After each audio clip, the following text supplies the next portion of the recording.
These clubs would never be where they are today if they didn't make these historic transfers. 1. Erling Haaland.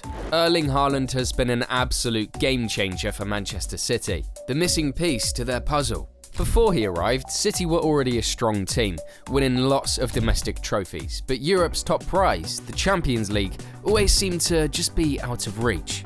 The only time they made it to the final, Thomas Tuchel's Chelsea beat them to win their second UCL trophy. Then Haaland came along, and City became a different beast. He scored goals for fun, winning the Golden Boot in back-to-back seasons. It's crazy how many he's put away in such a short amount of time. His speed, strength, and finishing ability are just unbelievable. It's no coincidence that City won the treble in his first season. His presence changed how other teams defended. They had to focus so much on stopping him that it created space for City's other amazing players to shine. Haaland has completely transformed City into a European powerhouse. They're no longer just a good team, they're now one of the best in the world. And it's all thanks to this incredible Norwegian striker. The same can be said for the Dutch defender, Virgil van Dijk. But before that, 2. Virgil van Dijk. Now, before Virgil van Dijk arrived at Liverpool, they were far from a stable team. Of course, they had amazing highs, scoring lots of goals and playing brilliant football, but they'd crash and burn defensively. It was like their back line was totally non-existent. Van Dijk changed everything. Suddenly, Liverpool had a defensive wall. He was calm and strong, and made it look easy to stop the best attackers in the world. It was like he showed the game down for everyone else. His leadership was also huge. He brought this winning mentality to the team. You could see it in the way he carried himself, and the way he talked to his teammates. It was infectious. The turning point came when they won the Champions League. It was a massive achievement, and Van Dijk was a huge part of it, finishing second on the Ballon d'Or list, just one spot away from Lionel Messi. Then the following season, they won the Premier League. It was the first time in 30 years. Van Dijk was arguably the best player in the world that year, and it was hard to argue with that. He completely transformed Liverpool from a good team to a title-winning machine. But Zlatan's transformation of PSG was even more impressive. But before I go into that, 3. Zlatan Ibrahimovic. Now, when Zlatan Ibrahimovic arrived at PSG, the club was kind of like a lost puppy. They'd been trying for years to win the French league, but it just wasn't happening. They were a big club with big ambitions, but something was missing. Then came Zlatan. It was like a superhero landing to save the day. He was confident, skilled, and had a massive ego, in a good way. He brought this winning mentality to PSG that they hadn't had before. He scored amazing goals, created chances, and bossed every game. It was like watching a masterclass every time he stepped on the pitch. And the best part, PSG started winning. They won the league year after year. He wasn't just a great player, he was a leader. He made everyone around him better. His arrival marked a new era for PSG, and since then, they've dominated the league, or should we say, they've turned the league into a farmers' league, as many people say. Zlatan may be largely responsible for what PSG is today, but David Beckham deserves even more credit for how he transformed the MLS. 4. David Beckham. Before David Beckham showed up in the MLS, the league was struggling to gain traction. It was a decent league with some good players, but it just didn't have that wow factor. Fans in Europe and other parts of the world weren't really paying attention. Then Beckham arrived. It was like a bolt of lightning. Suddenly, everyone was talking about the MLS. People who had never watched a single MLS game were turning in to see him play. It was crazy. His move to LA Galaxy was a massive deal, and it brought a huge amount of attention and money to the league. Sponsors started lining up, and more people started going to games. It was like Beckham had turned the MLS into a global league overnight. Because of Beckham, the MLS had to change its rules. They created something called the designated player rule, which allowed teams to sign big-name players without it affecting their salary cap. This meant they could bring in more stars like Beckham, and the league would keep growing. Beckham's time in the MLS was a game changer. He helped transform the league from a small-time competition to one that people around the world were talking about. Now that players like Suarez, Busquets, and Lionel Messi are playing there too, remember that Beckham set the precedent. And now the Argentina legend. No, wait for it. Yeah, you've probably got it by now, Diego Maradona.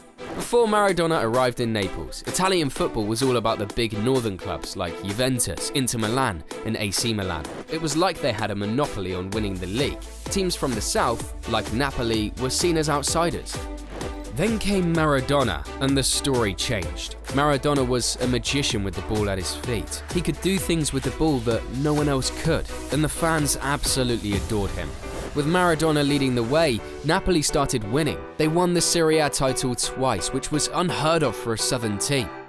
It was like a fairy tale story. Maradona had not only won trophies for Napoli, but he had also given the city and its people something to believe in. His impact on Naples goes beyond football. He became a symbol of the city, a hero to the people. Even today, Maradona is still worshipped in Naples. He completely changed the landscape of Italian football and put the city of Naples on the world map.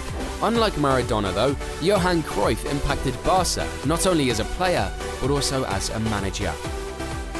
6. Johan Cruyff.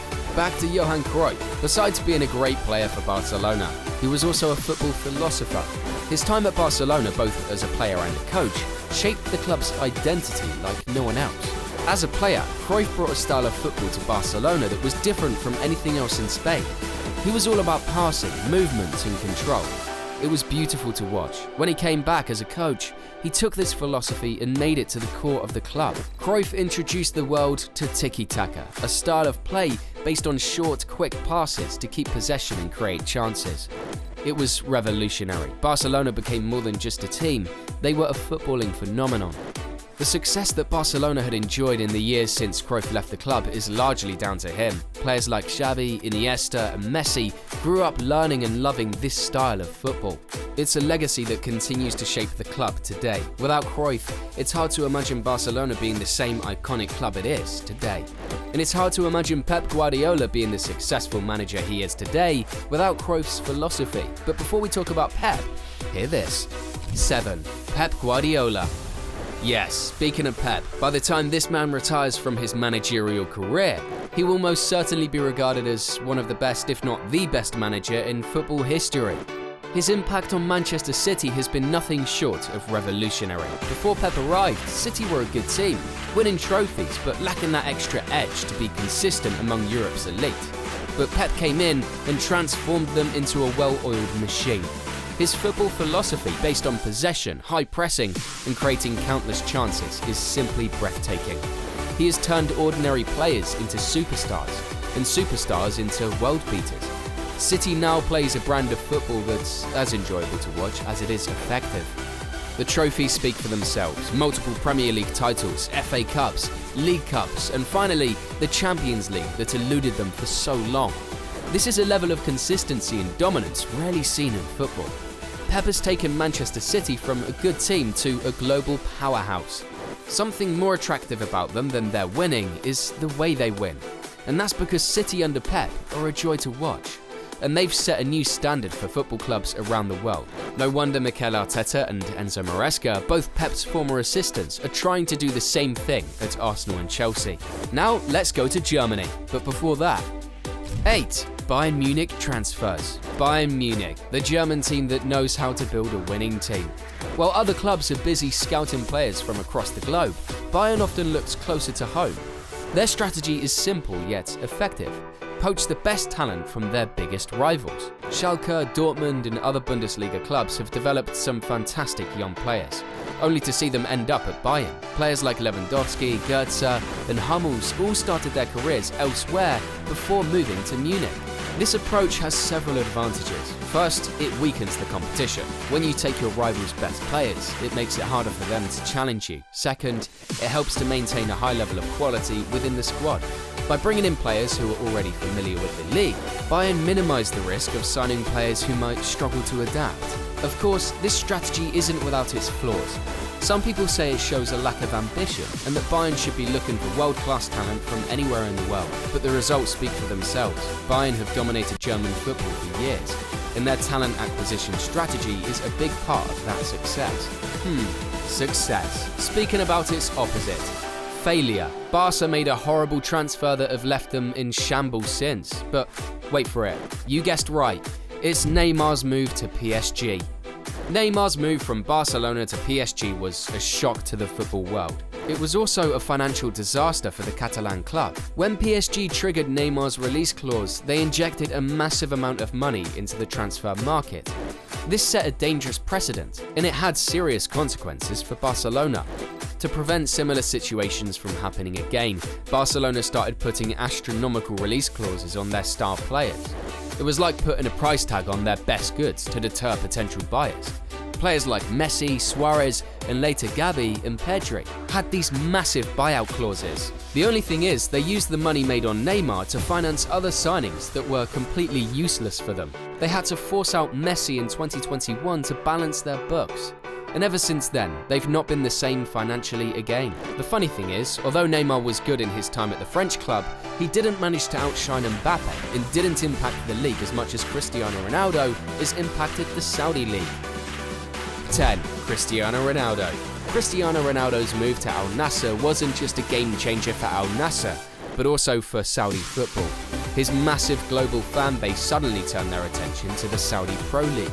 People who had never heard of Saudi football were now watching matches and learning about the league. This increased interest made the league more attractive to sponsors, broadcasters, and most importantly, other top players. Ronaldo's arrival opened the door for other big-name stars to consider playing in Saudi Arabia. Players like Karim Benzema, Neymar, and Sadio Mane soon followed, drawn by the opportunity to play in a growing league and earn big money. Ronaldo's move was the spark that ignited the Saudi Pro League's transformation. He put the league on the world stage, and it's exciting to see where it goes from here.